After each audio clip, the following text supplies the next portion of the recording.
and thank you for joining me for another First Chapter Friday. We're going to change things up a little bit today, and we're going to read one of our new books that we just received in January. It's called Everything After. It is by Jill Santopolo, who also wrote The Light We Lost and More Than Words. So we'll begin Everything After. Maybe this will help. Maybe I won't think about you anymore, dream about you. Maybe I won't have to keep wondering, always wondering, were you even real? As she walked down Astor Place toward her office, Emily Gold rested her hand on her abdomen, trying to figure out if it felt different. There was something new in there, a constellation of cells that would grow as she did, would end up as a tiny person with deep brown eyes like Ezra or wavy auburn hair like her.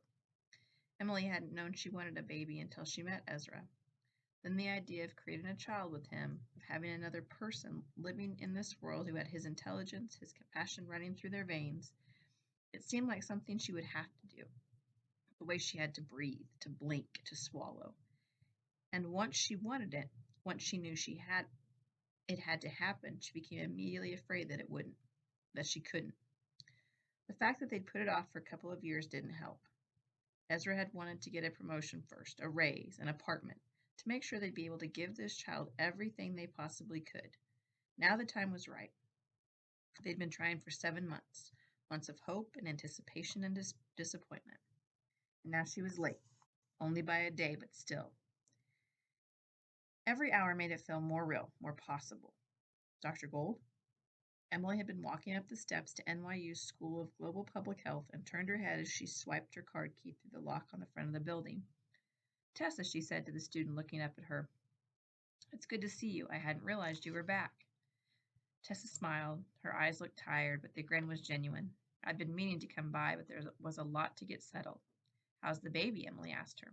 Zoe, Tessa said, she's good. Mostly sleeps through the night, which is awesome. My mom helped out a lot over the summer.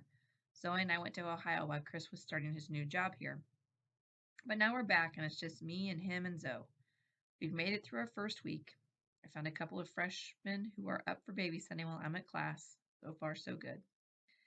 Emily stepped aside so her friend Priya, another psychologist at the mental health center, could walk through the door. I'm so glad, Tessa, she said. If you need to talk, you know I'm here. I'm glad things are going well with you and Chris.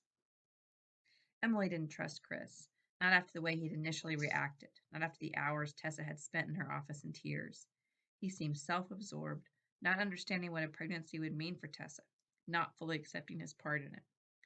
If Emily were Tessa's friend, she would have had some choice words to say about Chris. But as her therapist, she kept her mouth shut and helped Tessa with her side of the relationship, figuring out what she needed and how to communicate that. Something had worked because Chris had come through in the end. Tessa smiled. Again, I'm glad too, she laughed, and happy I ran into you. But now it's time for statistics for social research. Oof, Emily said. You didn't give yourself a break with that one. Tessa shrugged. I figure it'll help with law school. Tessa's dream was to be a human rights lawyer.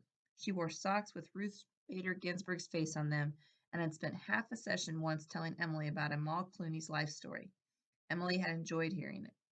2 students walked into the building and Emily recognized one of them as her 9 a.m. I should go, Emily said, but I'm so glad to see you. Bring Zoe by sometime.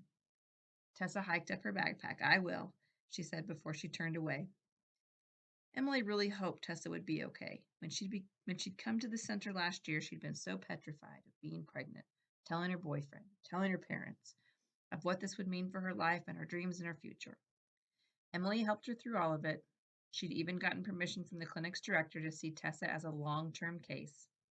It was why she'd taken this job. She wanted to be there for these kids, the way she was someone had been there for her, back when she was in college.